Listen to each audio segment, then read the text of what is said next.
Good evening and welcome to all of you. I'm Jim Plummer, the Dean of the Engineering School, and we're delighted to have all of you here tonight. We have a large crowd. I think almost every seat's taken in the auditorium here, and hundreds more who are actually watching because this event is being webcast this evening as well.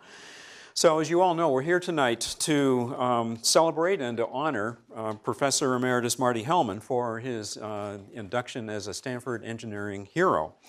We're also delighted to have Marty's wife, Dorothy, with us tonight, and his daughter and granddaughter as well, so welcome to all of you.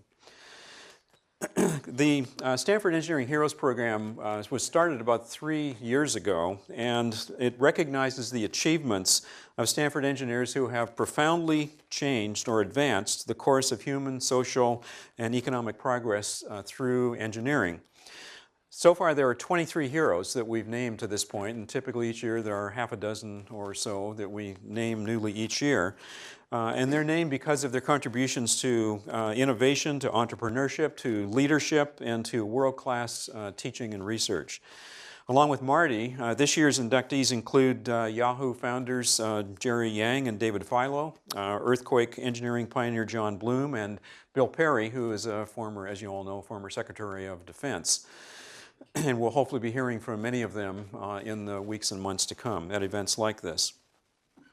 Prior engineering heroes include people like Fred Terman, Bill Hewlett, Dave Packard, and Vint Cerf. So it's a very illustrious group of people. We're just proud to have people like this associated with the engineering school and to honor the contributions that they've made to not just the engineering school here, but to the world more broadly. Unlike many award ceremonies and so on, the only thing we ask of people who we're honoring is how they would like to spend some time at Stanford. And Marty, like many of the previous recipients, suggested that we basically set up some time for him to spend time with Stanford students. And so he, I think last week, spent some time with some undergraduates in the Stanford Science, Technology, and Society program. And then this afternoon and evening, he spent some time with some mostly graduate students, but also I think one or two undergrads in the computer science department who work in the cryptography field primarily. Marty also suggested the topic of his talk for this evening, which interestingly, as you all know, is called the Wisdom of Foolishness. And so this is something I'm very much looking forward to. As I'm sure he will tell you, and I won't try and give his talk for him, he's going to talk about the fact that major accomplishments often require a certain amount of foolishness. And there probably are other terms you could use, not being afraid to take risks, not being afraid of failure, and so on. But he will, I think, tell us by way of example and some things that he's done in his career about the importance of being bold in the projects and problems that you take on. So as all of you know, Marty is best known as the inventor, along with Whitfield Diffie and Ralph Merkle, of public key cryptography in 1976. And this is actually a great example of the wisdom of foolishness because, as I'm sure Marty will tell you, he was, I'm sure, given plenty of advice when he decided to work in this area that he was foolish to toil in an area that was dominated by the U.S. National Security Agency and its enormous budget. However, today, as all of you know, public key cryptography secures trillions of dollars of financial transactions that all of us make use of every day when we use the internet for banking and shopping and so on.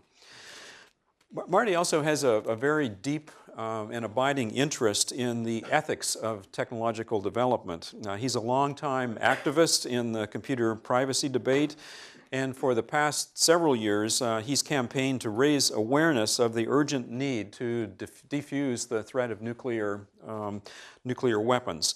And he does this by thinking about the problems using engineering principles like risk analysis, and thinks through problems that engineering allows him to think about clearly and hopefully to have good solutions to. So this approach to worrying about nuclear or thinking about nuclear weapons has really won tremendous support for his work from Nobel laureates, military leaders, academics, and government leaders who've seen tremendous value in how he's thought through many of these issues. So in this work and in other work, such as his connections with the International Beyond War Foundation, in our view, Marty truly embodies what we mean by an engineering hero. He's shown how engineering problem-solving methods can allow you to take on problems which are well beyond traditional engineering disciplines. So Marty earned his graduate degrees here at Stanford and went off to a small place on the East Coast to teach. It's Massachusetts something or other. Before he saw the wisdom of living in the Bay Area and came back to Stanford as a faculty member in 1971. And his work, as all of you know, in the cryptography field has been recognized by numerous awards. The IEEE Hamming Medal, the National Computer System Security Award. He's a Marconi International Fellow, National Academy of Engineering member, and International Association for Cryptological Research member. In 2011, Marty and his colleagues were inducted into the National Inventors Hall of Fame, recognizing the work that they did in this field. So tonight, we celebrate Marty as the latest of our engineering heroes. And those of you who came in, obviously came in through the back door, but the wall down to the right has pictures of all of the engineering heroes, and there's a plaque like this for each of them there, which you can go and look at afterwards. And Marty, we have a replica of this plaque to give to you tonight, which you're welcome to take home and put on your desk or wherever else you'd like to put it. But please join me in welcoming our latest engineering hero, Marty Hellman.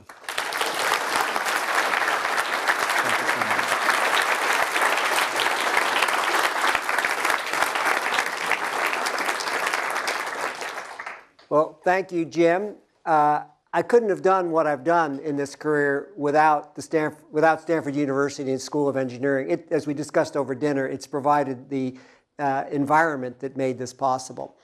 I also want to thank the school for this award. It means a lot to me, both because it's coming from my colleagues and because of a conversation you and I had a few months ago when you told me that I'd been selected for this august group, and why me was my reaction, but I'm really glad.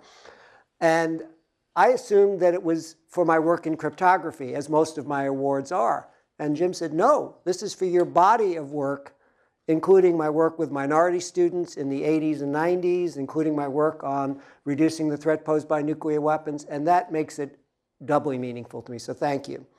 I'd like to thank you all for coming out tonight, and I need to thank my partners in foolishness, and I use that in the best sense of the word.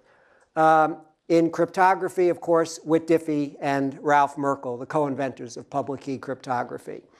And when I worked on diffusing ethnic tension on campus, I need to really thank the students, in particular minority students, who shared with me at a very deep level, crossing over boundaries that normally were not crossed over, so I could really understand what was going on. And in terms of reducing the threat posed by nuclear weapons, the first person I've got to thank is my wife. Because when people ask me how I moved from cryptography to this issue, the short answer is Dorothy. She got me interested, and also I've learned so much from her about how interpersonal relations are seemingly insoluble problems can be solved, that it's given me the optimism needed to think that the same could happen at the international level. And it's very much the same kind of problem as I see it. I also want to thank the thousands of people who have taken that issue to heart, and especially those, my colleagues from Beyond War in the 80s, some of you of whom are here tonight.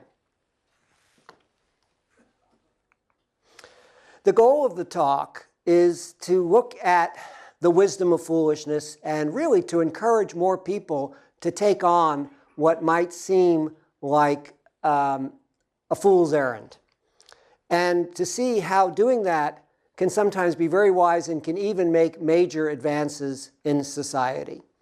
And so it's kind of ironic that the last thing most people want to appear, especially at a place like Stanford, and especially in engineering, is foolish. Because the reason I'm here tonight giving this talk is because I did a lot of foolish things, and I'll go through some of them tonight. When I first, using cryptography as an example, when I first started working it in the late 60s and early 70s, I was told by almost all, maybe even all my colleagues, that I was crazy to do this because NSA, they had two typical reasons. NSA had this humongous budget. We didn't know how big, but it may well be bigger than the CIA's budget. NSA stands for Never Say Anything. Or no such agency. And also, they had decades head start. How could I hope to discover something they didn't already know? Now, both those arguments were very valid. Both those arguments came to haunt me. But in hindsight, it was very wise to do something so foolish. And let me just treat the second argument. If you do something good, they'll classify it. July 1977, so the key result was actually in the spring of 76, working in my study. We were discussing this about 1 in the morning. I put some things together and it came out. But so we published that paper already, and we were starting to publish good things in cryptography, and it was getting NSA concerned. And so I get a letter from the IEEE in July 77. That's the primary electrical engineering professional society. And they sent it to me because I was publishing my papers there. And an IEEE member living in Maryland had written from his home address pointing out that the IEEE was breaking the law.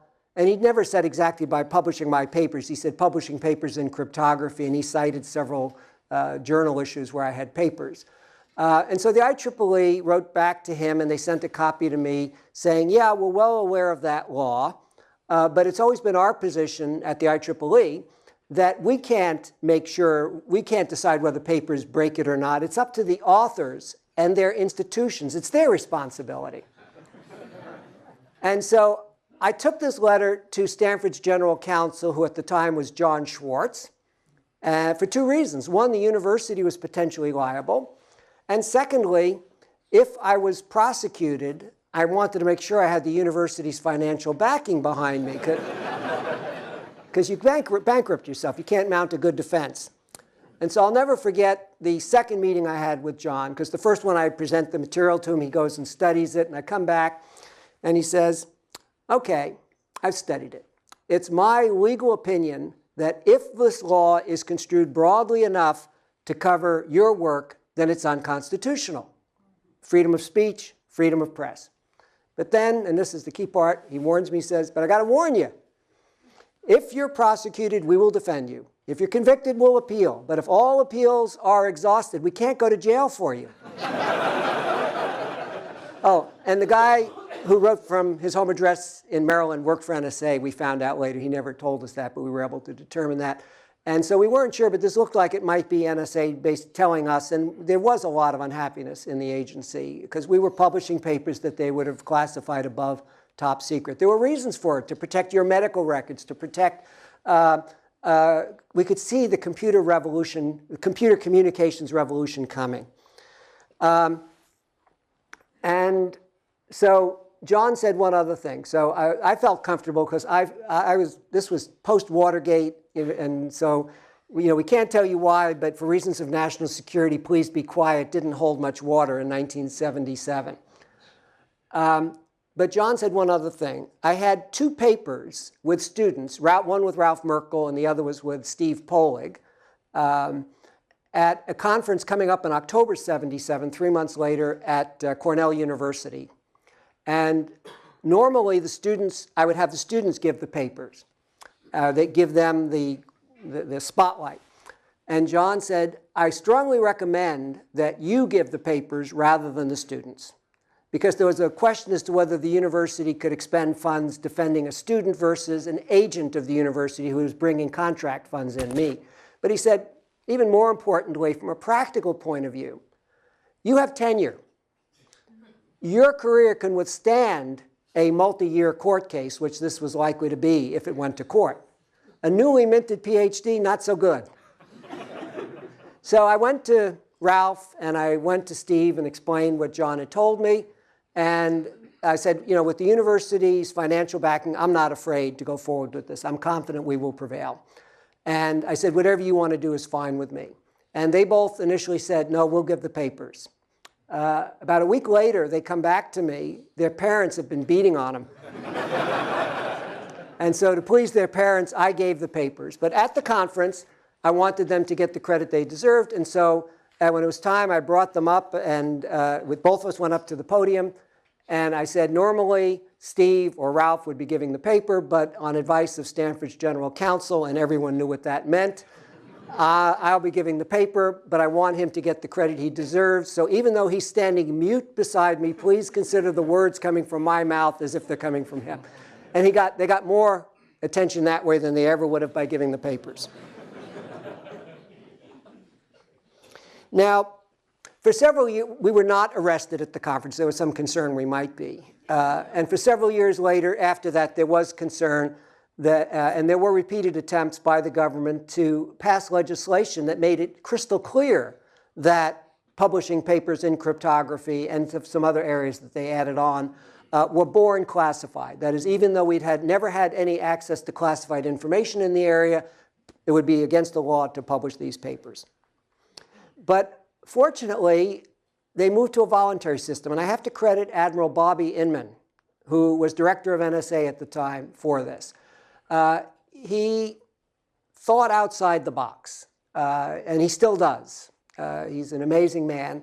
And while initially I kind of saw him as Darth Vader because it felt to me, and maybe even he was trying to throw me in jail, against the advice, he told me later, of all the senior people at NSA, because the directorship is a rotating position. You come in for a few years and you leave. He had a call placed to me and had a meeting set up with me when he was out in California. We met in my office in Duran 135, where it was in those days. And his first words were, "It's nice to see you don't have horns," which is what he was hearing at NSA. And I looked at him and I said, "Yeah, it is nice." And while initially it was cautious, we eventually started working together, and today we regard each other as friends. He's one of the signers of my statement saying that we should apply quantitative risk analysis. And today, public key cryptography protects literally trillions of dollars every day in transactions. By the way, I only found that out this summer. Someone used that number, and I said, "Come on, you mean trillions of dollars a year?" But it turns out it's trillions of dollars a day in financial transactions. Foreign exchange transactions alone constitute $4 trillion a day. And almost all of those, if not all of them, are protected using public key cryptography. At a more personal level, when you buy something on the internet, we all know the internet is insecure. It was designed that way. So how does your credit card number flowing over the internet, how is it protected? Well, with public key cryptography. Now, so it was very wise, even though the naysayers were right that it was foolish to do this thing, it turned out to be very wise. What is public key cryptography and how does it work? Well, I'll just give a kind of a surface level explanation. A full mathematical explanation would take a couple of hours and is beyond the mathematical level of this talk. Imagine I have a note I write out here and I want to pass it John over there, my friend in the middle of the room. I want to pass it to him, and I don't want any of you to know what it's saying. And we've made no prearrangement, have we, John? Okay, not at all. So I write it out, and I put it in a strong box. And I lock it with a combination lock. Now, he doesn't know the combination to it because there's no prearrangement. He can't open it. But neither can Farouk, neither can you or you or you. And it gets to John. He can't open it either. But it's been secure getting to him. Now, this box has been designed in a special way. 2 locks can fit on it. He puts his lock on it. Everybody's got a lock, and everybody knows the combination to his or her own lock. It now has it's doubly locked. He passes it forward again. Farouk, can you open it? Because it has 2 locks that you don't know how to open. I can take off my lock, but I can't take off his. But now I pass the box back. You can't open it because it's got John's lock on it. When John gets it, he can open it because it has his lock. And if you can mathematize it, that's roughly what public key cryptography does. I'd like to give you some examples of, but this isn't unique to me. Over dinner we were talking, and Jim agreed, and Dan Bona agreed, professor in computer science, that some of the best work they do appeared foolish a priori, before they had the good result. And in preparation for this talk, I contacted 4 friends and colleagues who I knew had had a similar experience. And I'm sure there are many, and actually I know many more, but I'm sure there are more I don't know about. Vince Cerf, School of Engineering hero, former professor of computer science, internet pioneer, one of the true fathers of the internet. He wrote to me, "Packet switching was regarded as crazy even after the great example of the ARPANET. Most conventional communications engineers thought it would not handle speech let alone video. How many of you watch Netflix or Amazon streaming? Video. Of course, he then writes, it got better and better over time. The naysayers believed that store and forward would have too high a latency to be useful. They were wrong. John Chaffee, my colleague in electrical engineering, father of DSL, the technology that brings broadband communications to 70% of the world. He wrote back, in 1979, as a young kid fresh out of Stanford with his PhD, I got laughed out of the room in my first DSL meeting at Bell Labs when I pushed for more speed than the 160 kilobits per second then coming into discussion. I said 1.5 megabits per second should be possible on the existing twisted pairs, end quote. Today, DSL speeds are more than 100 times greater than John's prediction, and it provides 70% of the worldwide broadband connection. We have cable option very often in this country, and on campus I have Google Fiber now. But most people, cable TV is not present in most parts of the world, so it's the phone company in DSL that provides most people's high-speed connection.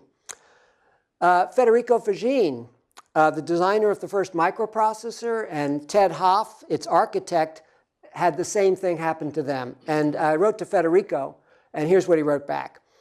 In 1970, when I was designing the world's first microprocessor, the CEO of American Microsystems, then the largest producer of random logic custom integrated circuits.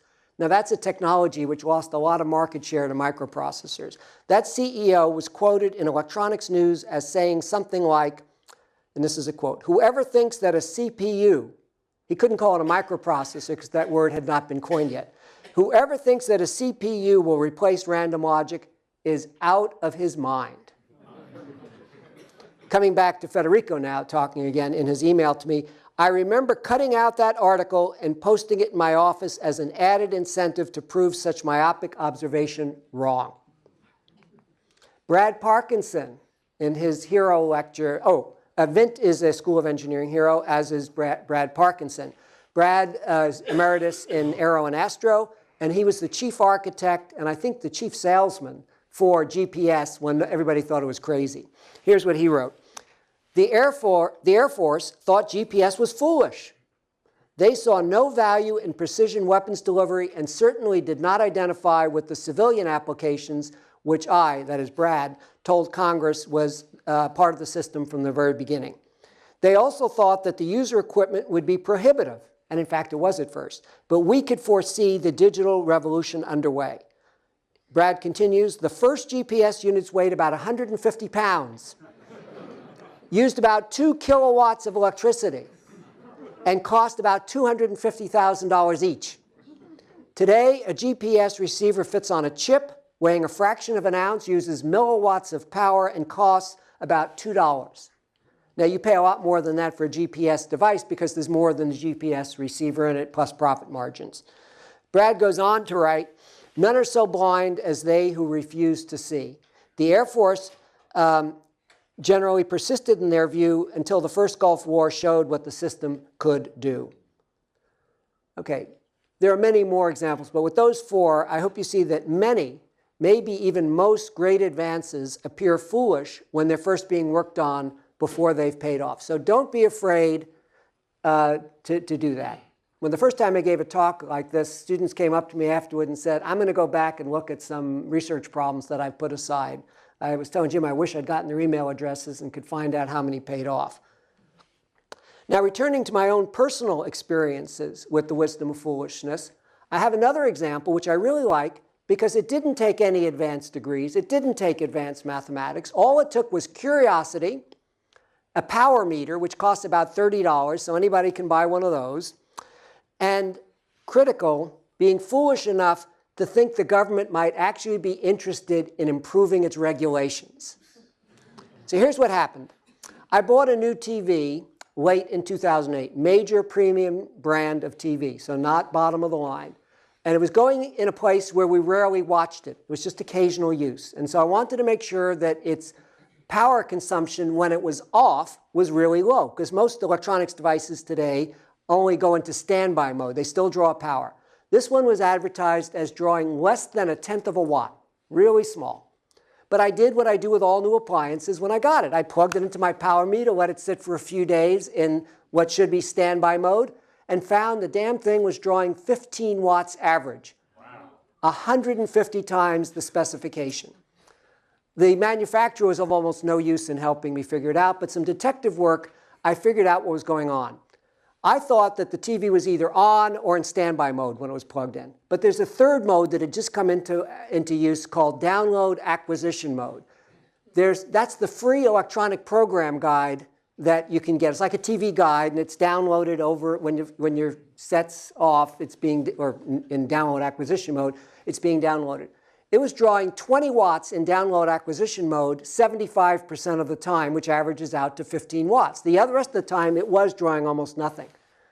So I called the EPA, and I was really fortunate. Catherine Kaplan was in charge of writing the EPA TV Energy Star guidelines. And when I told her what I'd found, she was livid. She said, download acquisition mode was a new thing when we wrote the current version that your TV was manufactured under, but we never expected it would draw that kind of power. And so she agreed that they would write some limits on download acquisition mode into the standard she was just working on at that time, which is fortunate because this only happens about every 2 years. And so I got in at just the right time. I participated in a couple of teleconference calls with the manufacturers, and they were all saying they can't do it. They were really happy they'd gotten it down to 20 watts. It had been 80 watts before. Now, I'm not a hardware type, but I was a ham radio operator. I knew something about TVs and receivers. And I said, it seems to me like they should be able to do it with it. 5 watts should be generous, and even 1 watt looked possible. I later found out from the chief scientist at Atheros, who did know this stuff, that 5 watts was very possible. 1 watt was not at the current point in time in 2008, 2009, but it would be probably in a few years. And so over the objections of the industry, the standard that's been in place for several years now limits download acquisition mode. And so what's been saved? I estimate at least 10 billion kilowatt hours of electricity were saved by this change, and possibly 100 billion kilowatt hours or more. Okay, what's that in dollars and cents? That's at least $1 billion of electricity that consumers have saved, and possibly 10 billion, probably several billion and maybe 10 billion. Now, I could be wrong. I mean, there are a number of factors that go in there, but it's a lot of electricity, a lot of carbon dioxide, and a lot of money. A full home run that only took Curiosity, a $30 power meter. Mine actually cost $150. It's a little better than the cheap ones.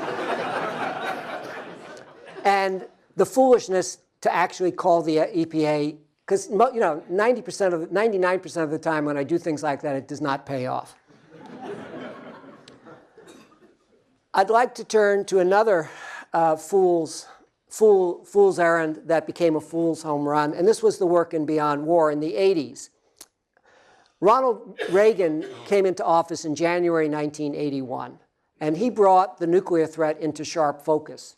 Now, the nuclear warfighting plans, the warfighting plans in general, were not that different from what they were under Jimmy Carter, who won a Nobel Peace Prize some years later.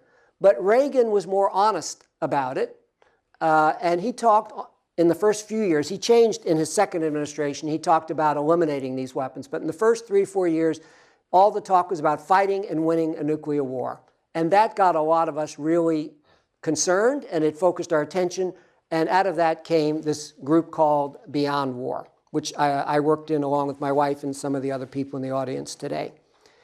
It was foolish for all of us to think that we could change society's thinking about war, even if human survival demanded that in the nuclear age. But we were foolish enough to do it. My wife left her career as a CPA at Touche Ross, headed for a partnership. I took 1.5 years leave from the university without pay to work on this issue. And a number of the people in the audience did similar things or pulled out as much time as they can. I hope our children will forgive us for all the time we didn't spend with them. As part of that process, we invited people into our living rooms and would talk about the issue, try to get more people involved, because it was going to take a societal change. And one of the objections that came up repeatedly was, we can meet this way and try to change our government's policies, But what's the use? The Russians can't do that. Well, we had two answers to that. First of all, we're in a coupled system here. If the United States were to start to base its national security on rational thinking instead of mythology, which is what's involved in my opinion, and my conviction, I should say, where nuclear policy is concerned. Mutually assured destruction, is that a policy? Or wishful thinking? If we change, it's a coupled system, they have to change. And in fact, what happened is they changed before we did, and we changed somewhat in response, not enough in my opinion. But we felt it would be really helpful if we could have some kind of meaningful dialogue with some entity in the Soviet Union. Now, we knew that was impossible because there was censorship there. Dorothy and I had been fortunate enough to have Soviet information theorists into our home, both in Cambridge when I was teaching at that little junior college in Cambridge, and out here at Stanford. And in some cases, we'd had very honest political discussions with some of these information theorists. Never when there were other Russians around because they could get in trouble for that, and never when I was in the Soviet Union in a hotel room because it was probably bugged. So we knew we couldn't have that kind of dialogue openly, but we had other reasons why it still made sense to go, although it was a fool's errand. So September 1984, Dorothy and I pack off, leaving you in charge of Aunt Kelly, and we went to Moscow and met with some of the top scientists in the Soviet Union working on arms control and related policies. And we sensed something was really different. When we met with the Peace Committee, which I called the War Committee, or the Friendship Society, the Soviet Friendship Society, that was the Soviet Hate Society. Because if you disagree, as long as you went along with the US was bad, they were happy to talk to you. As soon as you pointed out anything the Soviet Union was doing wrong, they were all over you. But these scientists were different. They asked us questions because what we were saying conflicted with the party line over there. In particular, wars of national liberation were too dangerous in the nuclear age, we argued. And that's what they all asked us. They said, what about wars of national liberation? What about the blacks in South Africa? What are we supposed to tell them? And our answer was, if you could come to see that continuing to support violent wars of national liberation meant the inevitable destruction of the Soviet Union in a nuclear war, do you think you could find another way to free the blacks in South Africa? Which, by the way, happened. I mean, we didn't know it then. Now, the interesting thing that did happen was they didn't argue with us. If it had been the Friendship Society or the Peace Committee, they would have argued with us. But these guys didn't agree with us. They couldn't do that. That would get them in trouble. But they didn't argue with us. We could tell they were thinking about it. We didn't know it at the time, but we were meeting with men who were in the forefront of what became Gorbachev's reform movement. He didn't come out of nowhere. And these were the people that were creating that fertile environment. And 6 months later, Gorbachev did come to power in March of '85. About a year later, actually a year and a half later, late in '86, he had consolidated enough power, he was able to lift censorship. And suddenly, the project that we had longed to do became possible. And in very quick time, by late '87, with a lot of help from the thousands of people working in Beyond War and help from the Soviet Academy of Sciences, a very unusual hookup, you can imagine, we had a book called Breakthrough Emerging New Thinking, which was a breakthrough in many ways. It was the first place, I believe, where Soviet authors questioned their involvement in Afghanistan, certainly the first time for a Western audience. And it came out in Russian over there and in English here simultaneously. We got an endorsement from Gorbachev, and I can't be sure, but I believe that the conversations we had, the ideas that we were putting into that system had some impact. Some of the things we brought up with the scientists, I would see Gorbachev talking about later. Now, other groups were meeting with these people too, not just us, but I think it had some impact. So a fool home run. Who but a fool would go to the Soviet Union in 1984 trying to start this? And by the way, I can't take credit for the timing. It's really good we started in '84 because it took 2 years to build the trust, to build the understanding, so that when it became possible to do the project, we could get it out like that. If we waited until it made sense, it never would have happened. Things were changing too fast. And so I sometimes say that God rewards fools. He smiles on you. Now, I've given examples of fool home runs. But of course, there are a lot of fool foul balls. And in fact, there are too many for me to enumerate. I can't remember all of them. But as we were discussing over dinner, to have one research idea or one idea of any kind really pay off that's a fool home run, you've got to probably try at least 20 ideas. And so I describe these as swinging and wild pitches. So the pitch comes in, it's really wild, but I swing at it. Okay, that's idea number one. It fails, I miss. Idea number two comes in, but I'm not worried. I get excited by this idea, I swing at it. Strike out again. This happens 19 times in a row. Who but a fool would be excited by idea number 20, which a priori looks no different from the first 19 ideas, which really were foolish? But if you're not excited by idea number 20, the one that's going to pay off, you have no hope of succeeding because you've got to believe it's going to pay off. Another example of foolishness paying off.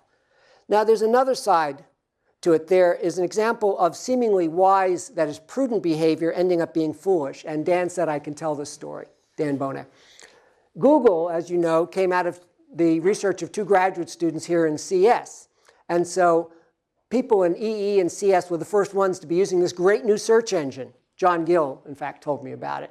And so Dan and I are talking one day, and we're saying, it's a great search engine, but how are they going to make money out of this? How can you make money from free search? Well, a very seemingly prudent, feet-on-the-ground approach, and we lost out on making millions of dollars.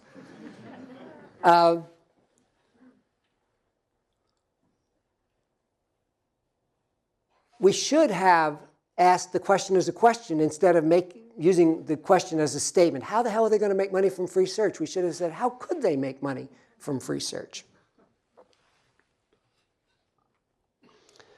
I'd like to turn in the last part of the talk to my current fool's errand, which is a continuation of the work from Beyond War and Breakthrough, which is reducing the risk posed by nuclear weapons. And I should say, the reason we called it Beyond War is we realized early on in the researching this, and we had a number of engineers involved in this, we recognized you had to take a systems view. You can't just deal with the nuclear threat in isolation, that it was totally coupled to the threat of conventional war. Like, why does Iran want nuclear weapons today? Part of it has to do with the Iran-Iraq war of the 1980s when they had to have gas masks in their closets, and nobody in the world made any objection to Saddam Hussein using chemical weapons against them. No UN resolutions against the aggressor, Saddam Hussein. Instead, we kept selling him components. And so Beyond War recognized that we had to take a systems view of the problem and really solve the problem in total instead of trying to just tweak this little part over here. Oh, I should point out that I found it very impressive that 2 out of the 7 School of Engineering heroes inducted this year have made reducing the threat posed by nuclear weapons to be their life's work from now on, myself and Bill Perry. Oh, and I do have at the end of the talk some DVDs that Bill, along with George Shultz, Ronald Reagan, Secretary of State, Henry Kissinger, you know who he is, and Sam Nunn, another person of the august statesman. They have a project called the Nuclear Security Project, and they have a video called The Nuclear Tipping Point. And I have about 100 of the DVDs here, which if we run out, you can get them online. Oh, and I forgot to mention, I've written up some notes for this talk. I mean, not the whole talk, but it's got some links to things, including where you can get that free DVD. And if you Google Martin Hellman, Stanford University, you'll get to my home page. Or if you go to the hero page, they're going to put a link. But if you go to my Stanford homepage, I've put a link at the bottom, and it's the one, almost the last one. It's Stanford, because they're alphabetical, Stanford Engineering Hero Talk. And then that'll take you to a PDF with a number of links for downloading things. But I found it interesting that 2 of the 7 heroes have made this their issue. And by the way, Bill Perry's gotten grief for being a fool. John Deutsch, the former director of the CIA, and Harold Brown, a former Secretary of Defense, both in Democratic administrations, had an op-ed criticizing an earlier op-ed by Shultz, Perry, Kissinger, Nunn, and they calling for a return to the vision of Reykjavik, a return to the vision of a world free of nuclear weapons. And they don't know how we're going to get there. They don't even know if we can get there, but they think we need to have that vision. And Deutsch and Brown titled their op-ed, The Nuclear Disarmament Fantasy. That's not the same as saying the fool's errand, but it's basically the same. Now, the basic argument that people make as to why it's foolish, not everybody, but a lot of people make this argument, is nuclear weapons have kept the peace for 68 years. We haven't had a world war in 68 years. Don't mess with success. It ain't broke, don't fix it. In fact, one Professor Mearsheimer at Chicago, I think, has called them weapons of peace. He was defending Waltz's paper in Foreign Affairs, the most prestigious foreign affairs journal, why Iran should get the bomb, arguing that it'll make the Middle East safer rather than more dangerous. He actually makes some good arguments. I don't agree with the conclusion, though, with, that Iran should get the bomb. Now, when I was working with Beyond War in the 80s, one of the things I contributed was what I call the inevitability argument. Sure, it's been 68 years without a world war, but how long do we think we can go? And what I argued was, actually it helps to go back to the Cuban Missile Crisis first. In 1962, after the Cuban crisis was over, President Kennedy said that the odds of war, in his opinion, had been, and this is a quote, somewhere between 1 out of 3 and even. Now, if he was right, the Cuban Missile Crisis was like playing Russian roulette with a 2 or 3 chambered revolver, with the whole world pointed at the world's head. I call it nuclear roulette. Now, other wars, other crises have a smaller risk. For example, the Georgian War in 2008 might have had 100 chambers in the gun, maybe even 1,000. But it doesn't matter whether the gun has 2 chambers, 3 chambers, 6 chambers, 100 or 1,000. If you keep pulling the trigger in the inevitability argument, what's going to happen? You're going to kill yourself. It's not a question of if, it's a question of when. Now, over the last 10 years, I came back to that argument and I tried to shoot holes in it. A good way to come up with new results. The only argument I found that held water was that same inevitability argument could be applied to an extinction-level asteroid hitting the Earth. The dinosaurs were probably killed in such an event 65 million years ago, but there hasn't been one since. And we know there's a lot of data that indicates, and we can be quite confident, that these extinction-level asteroids hit the Earth. They don't kill everything, but they kill off the vast majority of species, potentially including human beings. They happen about every 100 million years, which says that over the next year, there's one chance in 100 million of it happening. Now, if the risk of nuclear deterrence failing and our destroying ourselves is 1 in 100 million per year, then the risk is probably acceptable. It's comparable to the asteroids. But if the risk is 1 in 100 per year, so we expect nuclear deterrence to work for 100 years, so the 68 years we've seen is only very minimal evidence. A child born today has an 80-year life expectancy. What would be the risk to that child if it's 1% a year? Worse than 50%. It's not quite 80%. It grows linearly at first and then tails off. But it's worse than 50% odds. That's not good.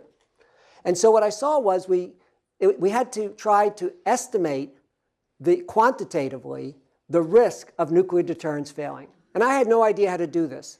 But I went around, and this is one of the great things about being at Stanford. We have Professor Ann Karamigian in civil and environmental engineering. When I met with her, a lot of people gave me other advice that was nowhere near as helpful. Ann said, you need to look at quantitative risk analysis.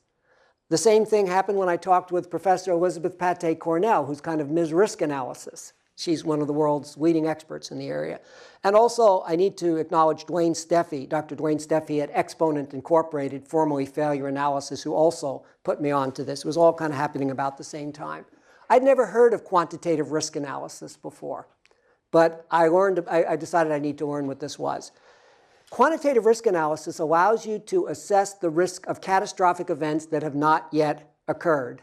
Not perfectly, but much more accurately, much more objectively, much less subjectively than just arguing it's too risky, no it isn't. And I realized that this was the fundamental question that had to be answered, because those people saying don't mess with success couldn't say that if the risk is 1% a year. They could say it if it's 1 in 100 million per year.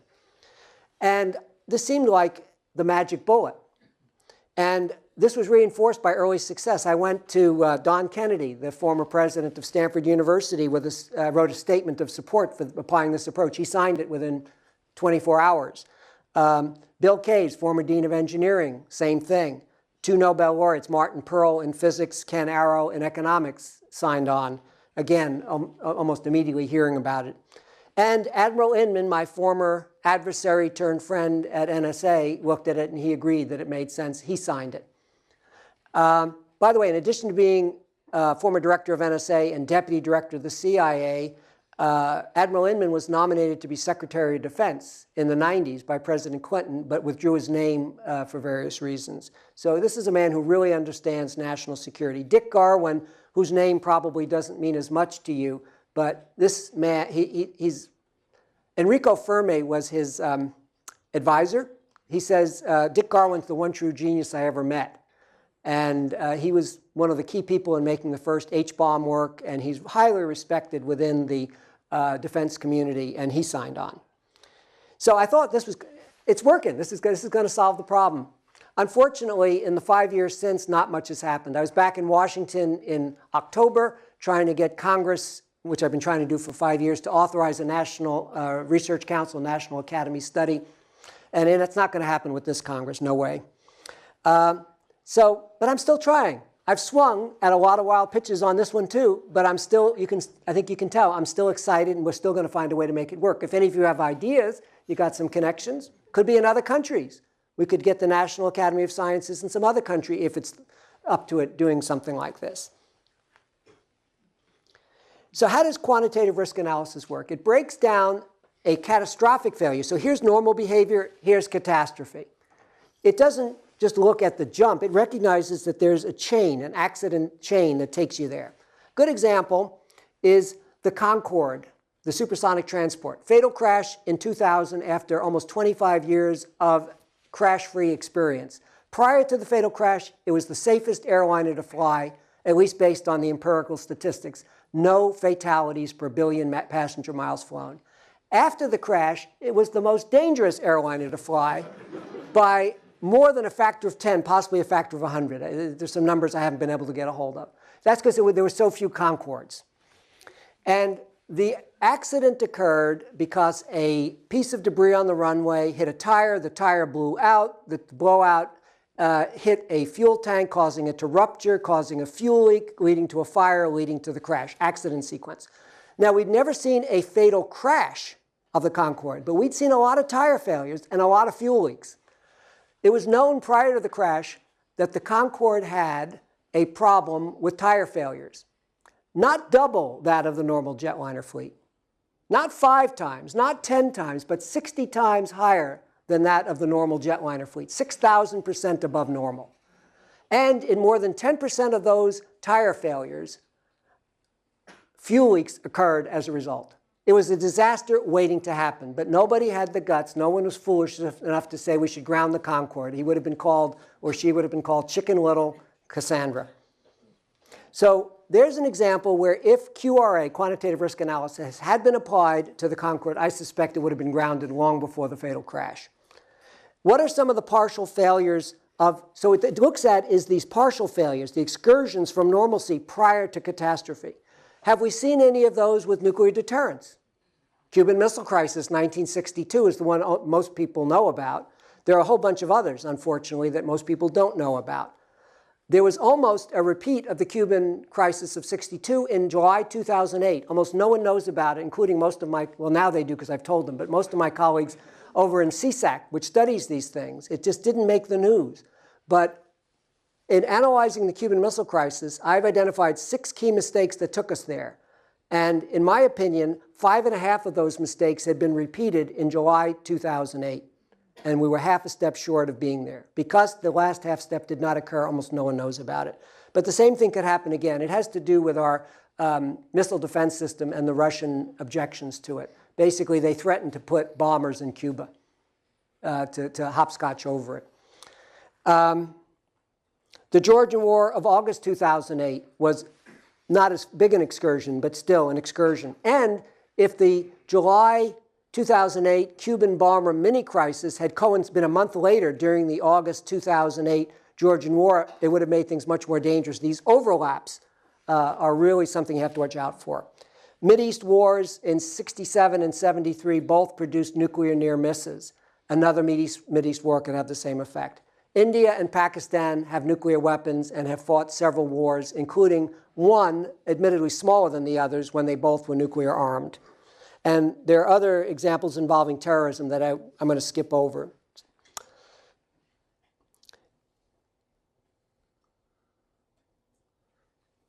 The solution to the problem is to, well, first of all, it's to take an engineering approach. It's to look at it not just in isolation, not just as nuclear war, not just as war, but what are the precursors to war?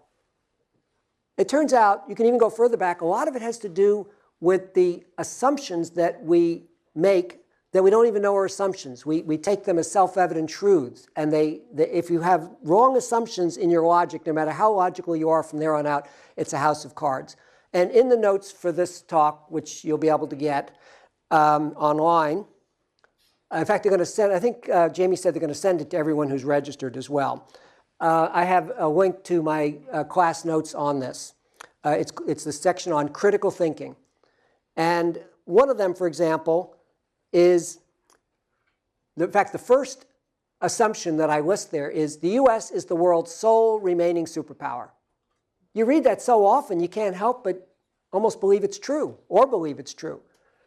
But it's more complicated than that. The United States is the world's sole conventional superpower. We spend almost as much money on our military as the rest of the world combined. So if nuclear weapons don't get mixed into it, we're king of the mountain. But nuclear weapons are the great equalizer. It's why Iran is probably seeking a nuclear weapons capability. It's why North Korea won't give theirs up. And in the case of Russia and China, they can destroy our homeland in under an hour. We are not the world's sole remaining superpower without qualification. And if we act as if we are, we may threaten, and we actually have been threatening, what at least Russia, and I think China too, perceive as their vital national interest. We may not see it that way, but that's not what matters. So we need to really think things through more carefully. And the nice thing about critical thinking is, unlike nuclear disarmament, which I'm not proposing in this talk, people can say that's risky, and I would tend to agree. Instantaneous unilateral nuclear disarmament might be very risky. It might not too, we ought to examine that. But that's not what I'm proposing. What's the risk in re-examining the assumptions that underlie our worldview, like the US being the world's sole remaining superpower? And I've got 19 others in those notes. And you form your own opinion. What's the risk in re-examining them and rooting out those that are false? No risk. In fact, it has the opposite effect. It will increase our national security.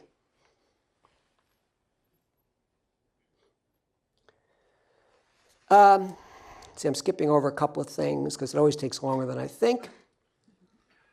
I think I'll end here with just a few concluding remarks. There will be links to a number of these for further suggested reading, and I also have the quotes from the four other fools, Vince Cerf, Brad Parkinson, and so on. But what I hope I've done is I hope I've encouraged you to not be afraid of appearing foolish. It sometimes is very, very wise. And I want to thank Stanford for giving me the freedom to do that here. Thank you.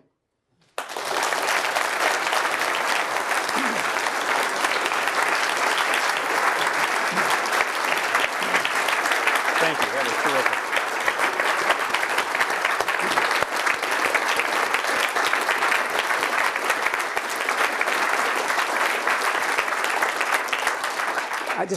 I have to thank my wife for not only giving me the freedom to do foolish things, but actually leading me through some of these. Questions? We have a few minutes for questions or comments. Yes. Can you talk about the sort of risk assessment of doing foolish things from a tenured professor's point of view versus from a PhD point of view? I'll repeat the question. How much of a difference is there in doing foolish things as a PhD student versus a tenured professor? I actually think you have more freedom as a PhD student. When you're a tenured professor, you have to keep your contracts flowing so that we can pay your research assistantships. And you're kind of caught in a groove or rut, which it's all a matter of perspective. When I was a graduate student, I looked at some really crazy things. I mean, you shouldn't spend too much of your time on them. I mean, you have to, but because you do want to get through at some point. But I think graduate students actually have more freedom than professors to look at these things. Has the work of Chauncey Starr figured in any of your risk analysis work? Let's see, has the work of Chauncey Starr figured in any of? Say a little more. Okay, remind me. The name's familiar, but it's not ringing a bell. Great paper, sociological value of risk, or so. Sociological value of risk. Not the value, but the sociological relationships with respect to risk. Yeah, there are. He was the head of the director of EPRI. Oh, right. No, I haven't looked at that, and I will need to do it. There are other people working on this. There's a group on catastrophic risk at, I think, Cambridge. And so there are some people looking at these things, but they, in my opinion, they don't give enough attention to the nuclear risk, which is the one that it could just happen like this and be all over. I pay attention to global warming, as you can see from my work with the EPA, but that's one that is more gradual, although there are some potential, and this is another example where engineering comes into it. You may get yourself into a situation where you don't see the immediate impact of it, but you've set things in motion that you can't stop. What are you proposing that Congress authorizes? What am I proposing that Congress authorize? It is to authorize and fund, because the National Academies does not have a big budget. It's not a lot of money by DoD standards. And I'd get none of it, by the way. It means more unpaid work for me. It would be taking a look at applying quantitative risk analysis to a potential failure of nuclear deterrence. They would not necessarily do the analysis themselves, because I think that's going to require full-time 20 or 30 people working for a long period of time. But this would really be, does QRA make sense here? Some people think it doesn't. But I think the risk framework just by itself helps you see a lot of things. Like as soon as I point out that even if nuclear deterrence would work for 100 years, that is 1% a year, a child born today has worse than even odds of surviving. The 68 years that we've survived with a number of near misses doesn't look so good. Let's see. Yeah, go ahead. Okay, Charlie? How do you quantify dangerous human behavior that's going to lead to a nuclear assault of some sort? How do you quantify dangerous human behavior that might lead to a nuclear catastrophe? That's part of what they'd have to look at. My current view is how it might happen is we look at these excursions. And so Cuban Missile Crisis we'd regard on a scale of 10, where 10 is nuclear war is highly probable, close to 50-50. It was a 10. Able Archer, which you probably haven't heard of, except you probably have because we talk, in November '83, I think was about an 8. But I've been talking to somebody who thinks he thinks it was a 10.5. He thinks it was worse than, and this is a former CIA analyst. He thinks there was another one, the 1995 Norwegian meteorological rocket false alarm. Basically, the Russian nuclear footballs opened in front of Yeltsin for the first time. And he was either drunk enough or sober enough to make the right decision. He didn't push the button. Most of us who look at it see it, at least most of the people here at Stanford I talk to, see it as an 8 or something like that on the scale. But some people see it as more dangerous than the Cuban Missile Crisis because they maintain if he pushed the button, it would have all been over. That is, it only occupied a short period of time, and it doesn't occupy a big mind share in our minds because we didn't live through it. We didn't even know it was happening at the time. So we'd look at how often these excursions occur and how far, and then we'd only have to estimate, the subjective estimates would be, what's the probability of an event of that magnitude leading to a first use of nuclear weapons? It's like in the case of the Cuban Missile Crisis, there were 2 things that nearly led to the use of nuclear weapons and would likely happen in a repeat of something like that. There was a lot of pressure on President Kennedy to invade Cuba. In fact, even before the missiles were discovered, Time magazine had an article in September 1962, which I have a copy of, in which they said, basically, invade Cuba now.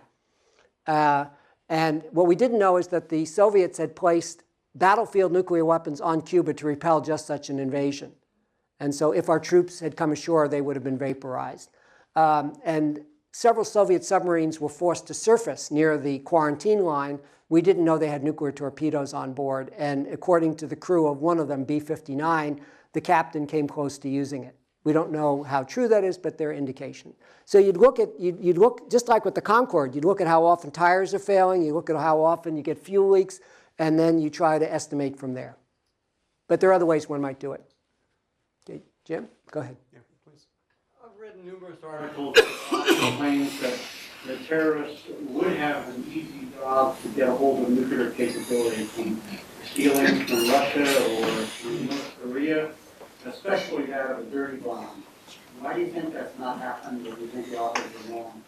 Question is, he's read that some people say that terrorists getting their hands on a nuclear weapon by stealing it, or at least a dirty bomb, is fairly simple. Why hasn't it happened? I don't think it's as simple as they make it out to be. That's not my expertise is broader than that. But we do have to watch it. The Air Force, the United States Air Force, lost 6 nuclear weapons for 36 hours in 2007. When you have 8,000 weapons, which is roughly what the United States has today, it's hard to keep track of all of them. And these were improperly guarded during the time that they were lost. So I don't know exactly what the risk is, but I see some ways we could make the risk lower. In fact, in the statement that Don Kennedy, Bill Kays, Admiral Inman, and the others signed, its main thrust is toward getting this study done of applying QRA to nuclear deterrence. But it has a statement toward the end that says something, it says almost exactly this.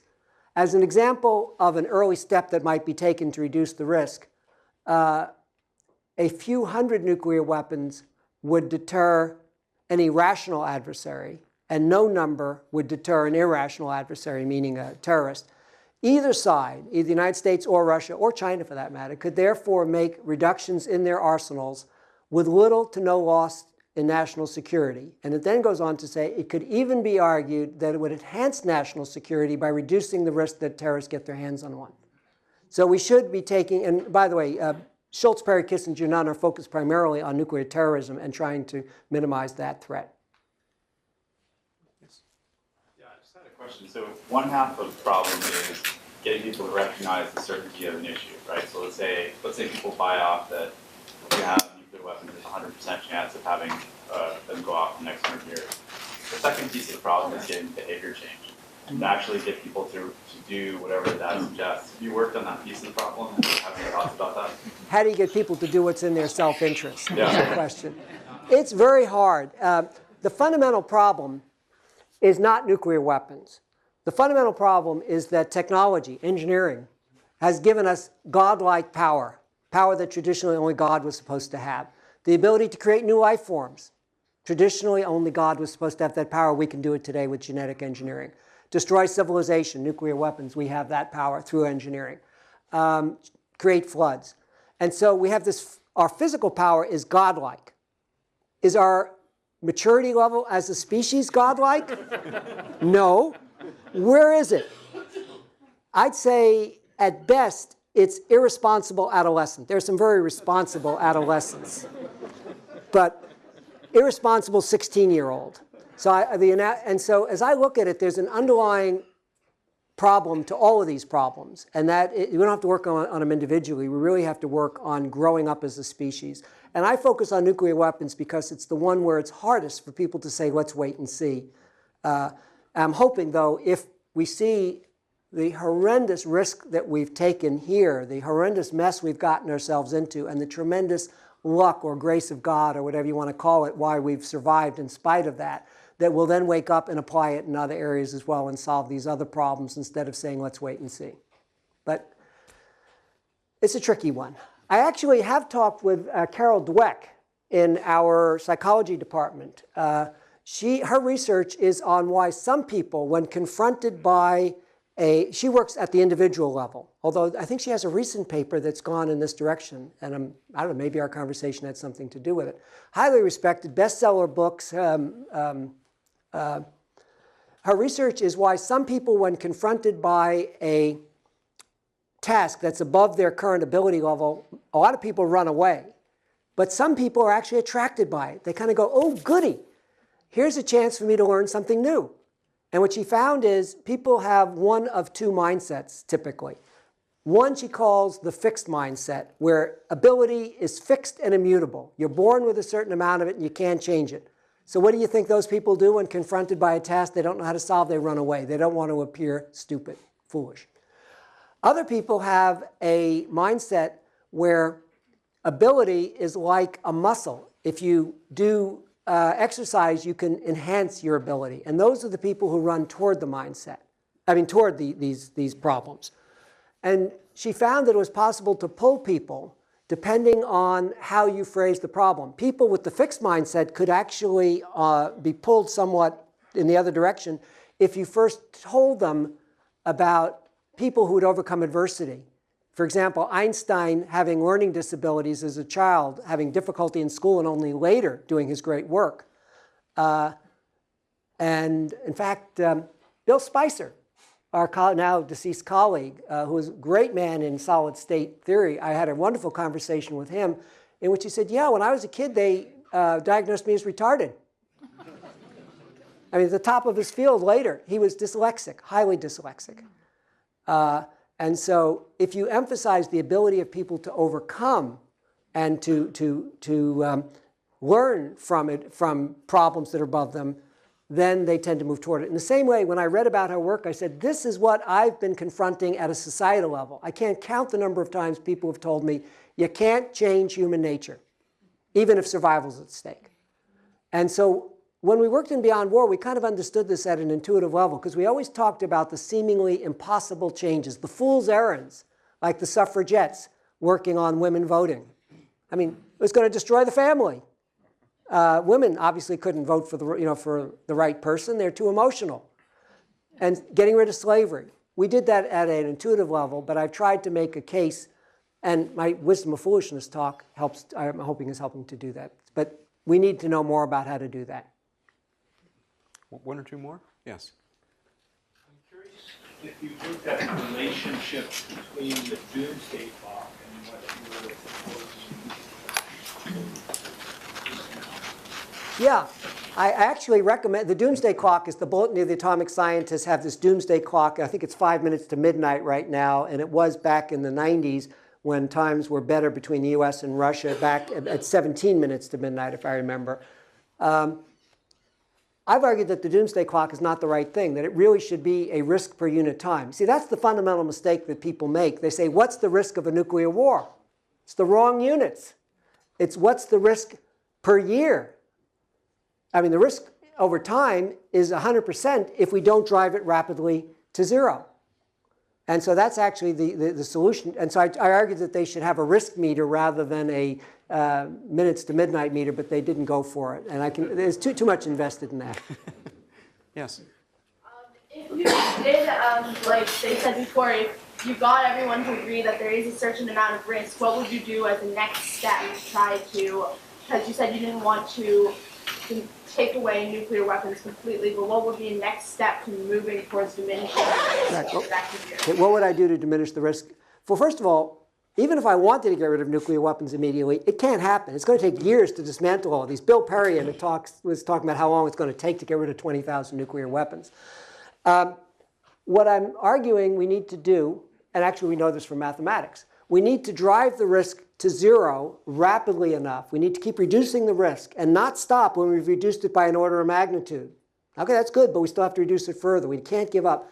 If we were to have as a goal having the risk every decade, which I believe is quite doable, especially since the initial steps involve things like treating Russia with some respect. We may not like their political system, but I don't like the Saudi Arabian political system, and we do just fine with them.